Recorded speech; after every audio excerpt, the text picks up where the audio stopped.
नमस्कार विद्यार्थी मित्रांनो, आज झालेला राज्यसेवा 2025चा पेपर कसा होता? पेपर जर इनिशियली पाहिला तर तुलनेने थोडासा फॅक्च्युअल पेपर वाटतो. फॅक्च्युअल म्हणजे बरेच कंटेंट फॅक्ट्स जे आहेत ते विचारण्यात आलेले आहेत.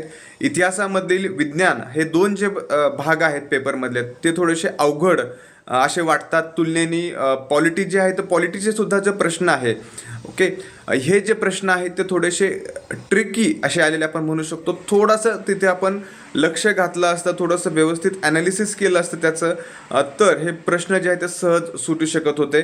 मोस्टली हा पेपर जो आहे तो फॅक्च्युअल स्वरूपाचा राहिलेला आहे.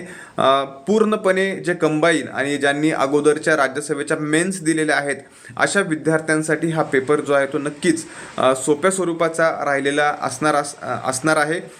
कारण मोस्टली वन लायनर जे प्रश्न आहेत परीक्षेमध्ये खूप मोठ्या प्रमाणात विचारले गेले होते. सेन्ससवरती एक 4-5 प्रश्न जे आहेत ते सहज विचारण्यात आलेले आपल्याला पेपरमध्ये दिसतात. डायरेक्टली 2 ते 3 प्रश्न सेन्ससवरती फॅक्च्युअल स्वरूपाचे सुद्धा विचारण्यात आलेले आहेत. तुलनेने तुम्हाला जो पेपर दिलेला आहे तुम्ही तो पेपर कसा गेलाय तो तुम्ही मला कमेंट सेक्शनमध्ये सांगू शकता.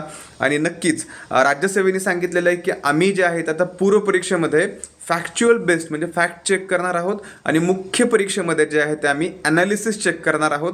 अशा पद्धतीचा पेपर जो आहे तो फॅक्च्युअल पेपर हा पूर्व परीक्षेमध्ये काढला गेलेला होता किंवा राज्यसेवेने आपल्याला दिलेला होता हे आपण पाहू शकतो.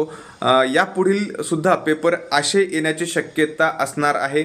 त्याच्यामुळे राज्यसेवा हे ॲनालिसिस जे आहे आपलं ॲनालिटिकल पेपर जे आहे ते नक्कीच मेन्समध्ये आपलं ॲनालिसिस चेक करणार आहे असं इनिशियली वाटतं. का बऱ्याच विद्यार्थ्यांना वाटत होतं की नवीन पॅटर्ननुसार पेपर कसा असणार, तर आपल्याला कळलेलं आहे की फॅक्च्युअल स्वरूपाचा हा पेपर असणार आहे.